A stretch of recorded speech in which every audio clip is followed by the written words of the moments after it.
Hello, my lovelies. This is chapter 4 of the fanfiction called Vinum that was written by Striker's Guy.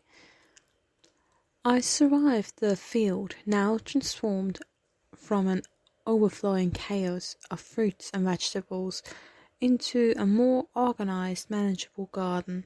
Running my hand through my hair, I noticed Castor and Pollux had become even more proficient in their abilities, but there was a sense of loneliness about them. It dawned on me that the twins hardly interacted with anybody besides each other. Once I revealed the news about their newfound brother, a surge of uplifting energy enveloped them. They crowded around Percy, showing a joy that I couldn't have provided. Claiming Percy when I did seemed almost a blessing. Who knows what might have happened to Castor or Pollux if I hadn't claimed the child at the moment. From a distance I observed a trio of boys, hesitant to intrude and disrupt the rare harmony they seemed to have found. Percy appeared genuinely captivated by their interactions, especially the moments of Pollux and Castor. Whether it was the casual bump of elbows or the guidance in manipulating plant growth, it was evident that since I claimed Percy, he had acquired a fraction of my powers. There was undeniably potential in Percy, particularly in his skill with the sword. Yet his sass and stubbornness intrigued me more. I couldn't help but wonder which god had played a role in his birth, and why they hadn't claimed him. The uncertainty of his divine parentage left me curious, and I contemplated in due time he would be claimed. As a god of wine, I understood the dynamics. If you were a lesser god, you are overlooked by major deities, so it might be better being claimed by someone more powerful, someone who could protect him in ways the minor gods might not be able to manage. Lost in thought, I couldn't shake the familiarity of Percy's blue eyes, reminiscent of vastness of the ocean. It teased at a distant memory that eluded my cautious understanding. As I approached, anticipating another round of arguments or defiance from the troubled demigod, Percy sensed my presence almost instinctively.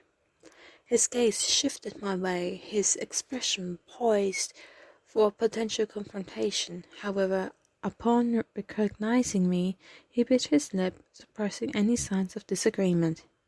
"Hey, Dad!" the twins chimed in unison, offering a cheerful greeting. I responded with a lazy wave, deciding it was time for a private conversation with Percy.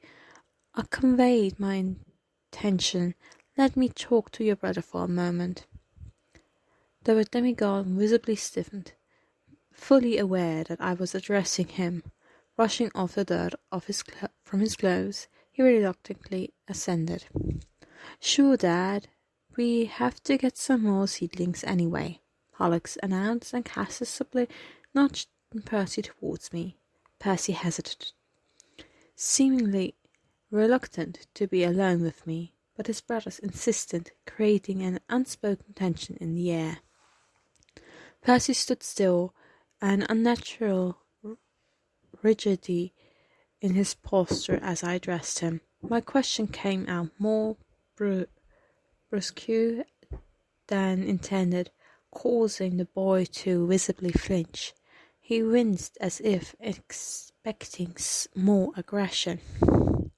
"Sorry," he mumbled, surprising me with an apology.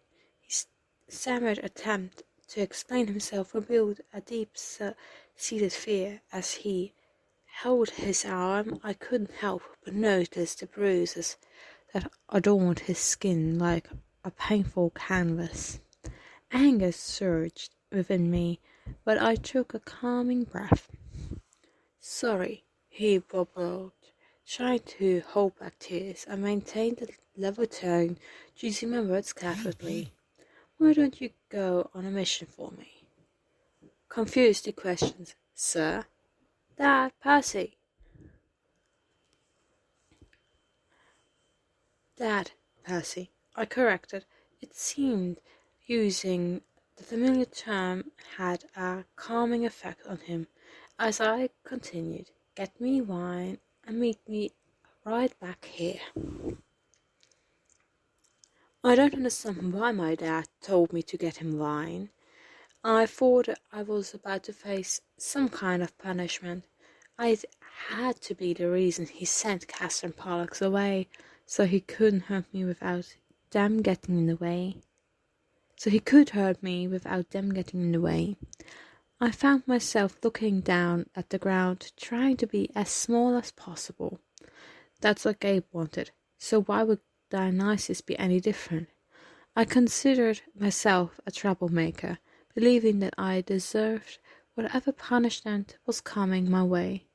As a messed up kid, he thought I needed guidance through violence, and no one would argue it was wrong. After all, they had to take care of me, and that's why everyone looked the other way. It was the reason my mum stayed. No one could handle me on their own. Before I knew it, I had returned with the biggest bottle of wine I could find, hoping that perhaps my dad would grow too drunk to remember why he was mad at me. In a sort of trance, I found myself back at the dock where Dionysus was sitting. Dionysus took the bottle from me without a word and gestured for me to sit beside him. The air around him carried the scent of grapes and aged wine. I hesitated before sitting down, anticipating harsh words or a punishment that was matched my perceived transgression. To my surprise, he handed me some strawberries. I held them in my hand, unsure of why he gave them to me. Deciding to take a bite, I discovered they were incredibly sweet. Best fruit I've ever tasted. Growing up, I rarely had the luxury of enjoying such treats, due to the financial strain on my mum and Gabe's unwillingness to work. Dionysus tilted his head to the steed and asked good, all while opening the wine. Oh yeah, punishment. As I savoured the sweetness of the strawberries, Dionysus opened the bottle of wine and took a casual sip. He seemed strangely at ease, not all the stern figure I expected. His lavender eyes focused on me as if waiting for a response. Yeah, they're really good, I admitted, still puzzled by the unexpected turn of events. Dionysus surprised me by not drinking right away. Instead, he took his time to savour the beverage. As the god of wine, I expected him to dismiss whatever I brought him, considering there was likely something far superior available. However, he let the bottle air out, setting it aside and pulling out a golden cup. I watched curiously as he poured some of the wine into the cup, swirling it before finally taking a sip. A hint of a smile played on his lips. Good? I found myself asking, intrigued by his reaction. Dionysius chuckled and took another sip. Really good, he commented with his eyes closed. Why, I began to ask, but the words caught in my throat. I'm in a good mood, ask away, he said, and before I could change my mind, why don't I look like you? Why don't you look like me? I blurted out. Dionysus snorted into his drink. Doesn't matter. You said I could ask some questions, I argued. He leaned his head on his hand. You think you don't look like me. And then, in response to my confusion, his form began to change. He transformed from the older, somewhat dishevelled Gabe-like appearance to a younger, more youthful version, with dark black hair and lavender eyes. We did share some resemblance. Before I could fully process it, he changed again, still looking somewhat familiar, but younger in age. I don't get it. What? I remarked. What? If you could look like this, why don't you look like this always? Dionysus rolled his eyes.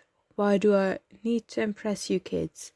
He retorted, and I guessed he had a point. We gods have our own reasons and whims. Appearing as I am right now might be amusing for a moment, but it doesn't change who I am or the nature of my responsibilities. I nodded, taking in his words. It felt strange to have a somewhat normal conversation with the god who had claimed me as his son just a day ago. So you can change your appearance whenever you want? Dionysus answered, In a way, I can alter my form temporarily, but this is what the core of who I am. So he would always have those purple eyes. What was my mum like? Dionysus paused, sipping his wine. She sacrificed a lot to keep you safe, Percy. Again.